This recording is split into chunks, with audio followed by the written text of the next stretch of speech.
Matagumpay na nakumpiska ng mga tauhan ng Iloilo City Drug Enforcement Unit 6 ang tinatayang nasa 306,000 pesos na halaga ng pinaghinalaang shabu sa Valeria Street, Barangay Kauswagan City Proper, Iloilo City, nito lamang ika-29 ng Agosto taong kasalukuyan.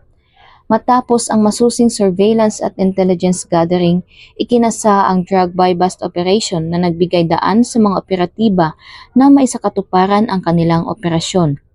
Nakuha ang mga sachet ng pinaghinalaang shabu na nakabalot sa supot ng plastik.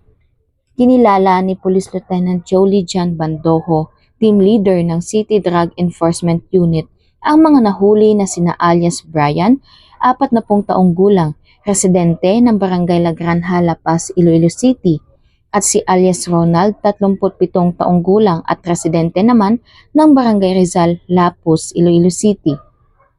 Sa kabuuan, merong 13 sachet ng pinaghinalaang shabu na may timbang na 45 gramo ang nakuha sa mga suspect.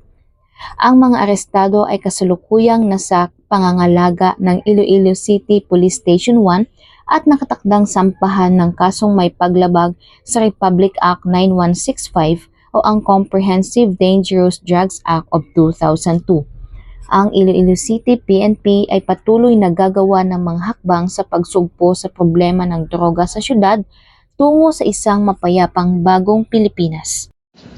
Mula dito sa Western Visayas, ako ang inyong PNN correspondent, Patrolwoman Jaidel Astrologo, alagad ng batas, tagataguyod ng Balitang Pulis.